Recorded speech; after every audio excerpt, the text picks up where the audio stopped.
Primatologist Franz de Waal and others have argued that empathy is a fundamental human trait, as it was born out of our evolutionary journey into becoming Homo sapiens.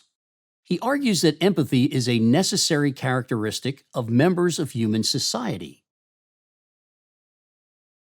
Empathy is also considered by scientists and experts to be one of the key factors to functioning properly in human society due to the way empathy compels people to take actions that benefit others, also known as pro-social behaviors.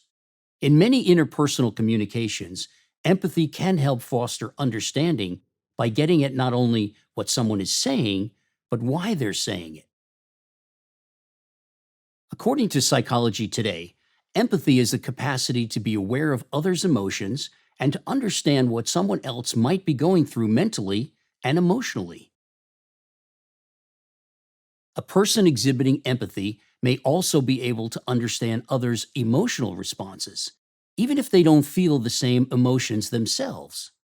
You might express deep empathy for others if you have a keen awareness of how someone might be feeling, have a good sense of when people are lying, are often mentally preoccupied with the suffering of others, are able to feel other people's pains by imagining yourself in their position, or are emotionally affected by severely negative events even when you share no personal connection to those affected. Even if you aren't sure you're empathetic, others might have picked up on your empathetic tendencies. In these cases, other people might feel compelled to discuss their personal issues with you, ask you for advice, or ask you for other kinds of help. Possessing deep reserves of empathy has both its advantages and disadvantages. On one hand, you are better able to understand and even feel other people's joys and pains. This can make you feel closer to people and better able to navigate conversations and work relationships. On the other hand, empathy can also make you more vulnerable to becoming preoccupied, worried by, or emotionally affected by others' suffering. This can be exhausting both mentally and emotionally. You may also find yourself more concerned with others' well-being than with your own, putting more effort into doing things for other people while neglecting your own personal priorities.